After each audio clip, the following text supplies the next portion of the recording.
अगर आपको भी अपने पीरियड्स में बहुत ज़्यादा पेन है, पैसेज ऑफ क्लॉट्स है, पूरा टाइम पेल्विस में दर्द ही रहता है, intercourse is very painful, then you may be suffering from endometriosis. Endometriosis एक ऐसी कंडीशन है जिसमें during your periods endometrium retrograde black flow से जाके ट्यूब्स में, ओवरी में, लोअर अब्डोमेन में डिपॉजिट होती है। यानी कि जब भी ये एंडोमेट्रियम यूट्रस के बाहर मिलती है हम उसको एंडोमेट्रियोसिस कहते हैं। ये अर्बन पॉपुलेशन में ज़्यादा मिलता है, उन लोगों में ज़्यादा मिलता है who have a lot of red meat, but इसका कोई पर्टिकुलर रीज़न नहीं है कि ये आपको क्यों हुआ। This is common and happens in 10% of the women in reproductive age group. ये younger and older age group में भी मिल सकता है with different symptoms. अगर आपको भी periods में बहुत ज़्यादा पेन है, आपको इंटरकोर्स बहुत पेनफुल लग रहा है, अगर अल्ट्रासाउंड पे एक सिस्ट दिख रही है बार बार ओवरी में, या फिर आपके डॉक्टर्स ने किसी और रीज़न से लैप्रोस्कोपी करी और उन्हें एंडोमेट्रियोटिक सिस्ट मिला या फिर कोई endometriotic spot, then you may just have the disease. इसका डायग्नोसिस अल्ट्रासाउंड एंड लैप्रोस्कोपी के बेसिस पे होता है। अगर आपको ये डायग्नोस किया गया है then the treatment depends on your age and further planning of pregnancy. इसकी treatment has to be stopping your periods. दो ही चीज़ों से पीरियड स्टॉप होते हैं, मेनोपॉज एंड प्रेगनेंसी। अगर आप यंग हैं, अनमैरिड हैं या फिर थोड़े बड़े हैं बट अभी प्रेगनेंसी प्लान नहीं कर रहे, best thing you can do is oocyte freezing. आप अपने एग्स को एक बैकअप रिजर्व में प्रिजर्व कर सकते हो ताकि इनकी क्वालिटी फर्दर डिटोरिएट ना हो बिकॉज ऑफ एंडोमेट्रियोसिस।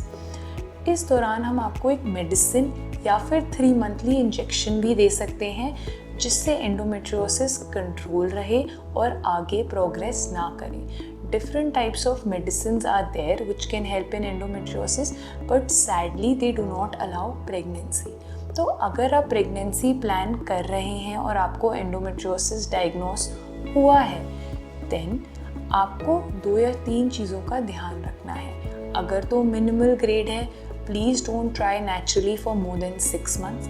अगर 6 मंथ्स हो गए हैं और आप कंसीव नहीं कर रहे हैं, please go back to your fertility expert for further treatment.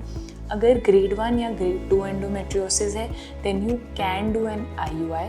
But अगर ग्रेड 3, ग्रेड 4 है, बड़े बड़े एंडोमेट्रियोमास हैं ओवरी में, बहुत ज़्यादा एडेजन्स हैं पेल्विस में, then may be the first treatment for you is IVF। अगर आप भी अपनी ट्रीटमेंट प्लान कर रहे हैं फॉर एंडोमेट्रियोसिस, देन आप किस फेज़ ऑफ लाइफ में हैं इज़ वेरी इंपॉर्टेंट। अगर आप आगे प्रेगनेंसी प्लान कर रहे हैं then may be these medicine and injection is not the right thing. Definitely surgery नहीं करानी है फॉर ओवेरियन एंडोमेट्रियोमा। इसको तो बिल्कुल भी मत निकालें before you plan a pregnancy. Ovarian endometrioma को निकालना आइसक्रीम स्कूप निकालने जैसा होता है। आप जब भी निकालोगे नॉर्मल ओवरी भी टच होती है। इसको निकालने के लिए हम कॉटरी या लेज़र यूज़ करते हैं जिससे नॉर्मल ओवेरियन टिश्यू भी डैमेज होता है। इसलिए please avoid surgery as much as possible.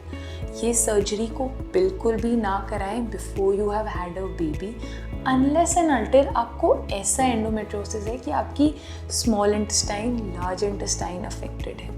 अगर आपकी फैमिली प्लानिंग कंप्लीट हो गई है, बेबीज़ की अब आगे कोई और अच्छा नहीं है, then you can go ahead with a variety of treatment, medicine, injection या फिर सर्जरी।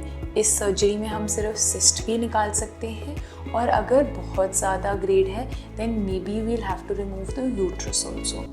अगर आपको भी एंडोमेट्रियोसिस डायग्नोस हुआ है और आप आगे समझना चाहते हैं कि आपके लिए करेक्ट कोर्स ऑफ ट्रीटमेंट क्या है, दवाइयाँ, इंजेक्शन या फिर सर्जरी, अगर आप अपनी प्रेगनेंसी प्लान करना चाहते हैं with endometriosis, then please contact me. अपना क्वेश्चन कमेंट सेक्शन में लिखें या मुझे डायरेक्टली कॉन्टैक्ट करें। अगर आपका कोई भी फ्रेंड या रिलेटिव सफ़र कर रहा है एंडोमेट्रियोसिस से तो प्लीज़ उनसे ये वीडियो शेयर करें। Thank you.